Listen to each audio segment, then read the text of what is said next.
Hello friends, வாங்க இன்றைக்கி ரொம்ப சுவையான காளான் பிரியாணி தான் செய்ய போகிறோம்.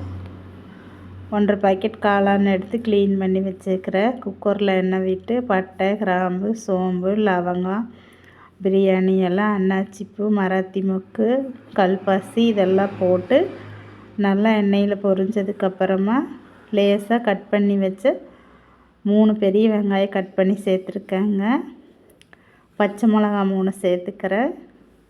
அது கூடவே நெய் கொஞ்சம் 1 ஸ்பூன் விட்டு நல்லா வதங்க விடலாம். இது பொன்னிறமாக ஆகணுங்க. வெங்காயம் பிரியாணிக்கு வெங்காயம் வதங்கிறது ரொம்ப முக்கியம். இஞ்சி பூண்டு பேஸ்ட்டு இடித்து சேர்த்துருக்கேன்.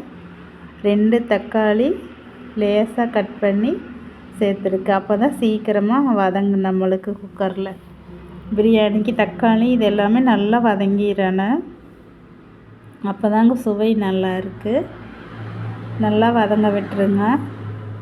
புதினா 1 கை சேர்த்துருக்கலாம். இது கூடவே மல்லித்தழை, கட் பண்ணி வச்ச மல்லித்தழை, இது எல்லாம் நல்லா வதங்கணும். நல்லா கரண்டி வச்சு நல்லா கிண்டி விட்டு வதங்க விடுங்க எண்ணெயில். இது கூட கரம் மசாலா, மிளகாத்தூள், மல்லித்தூள் இதெல்லாம் நாம் எந்த அளவு அரிசி எடுத்துக்கிறோமோ அதுக்கு தகுந்த மாதிரி சேர்த்திக்கங்க.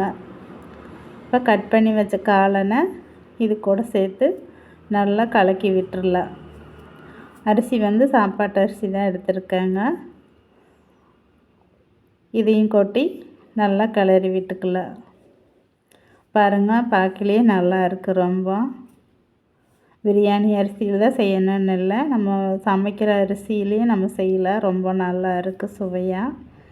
இதை நல்லா கலக்கி விட்டுட்டு அரிசிக்கு எந்த அளவு தண்ணி ஊற்றுவீங்களா, 1 டம்ளர் அரிசிக்கு 2 டம்ளர் தண்ணின்னு எந்த அளவு எடுத்துக்கிறீங்களோ அதுக்கு தகுந்த மாதிரி தண்ணி சேர்த்துக்கோங்க. கல்லுப்பு சேர்த்தி கலக்கி விட்டு தயிர் நான் ஏன் கடைசியாக சேர்த்திருக்கேன் அப்படின்னா, எனக்கு அந்த தயிரோட புளிப்புத்தன்மை கொஞ்சம் பிடிக்கும். அந்த பிரியாணியில் லைட்டாக புளிப்பு வர்றது பிடிக்குங்க. அதனால் சேர்த்துருக்கேன். நீங்கள் தாளிக்கையிலேயே சேர்க்கறனா சேர்த்துக்கோங்க. பாருங்கள், சூப்பராக பிரியாணி ரெடி ஆயிடுச்சு. அந்த தயிரோட அந்த சுவை எனக்கு அப்படியே இருக்குதுல்ல, அதனால் நான் அப்படி சேர்த்துருக்கேன். தாளிக்கையில் தான் நானும் சேர்ப்பேன். இந்த வாட்டி இப்படி தான் சேர்த்துருக்கேன். நான் ரொம்ப டேஸ்ட்டாக இருந்தது. பிரியாணி ரெடி ஆயிடுச்சு. பாருங்கள், உதிரி அவ்வளோ அழகாக வந்திருக்கு பாருங்கள். நீங்களும் இந்த மாதிரி ட்ரை பண்ணி பாருங்கள். ரொம்ப சுவையாக இருந்தது.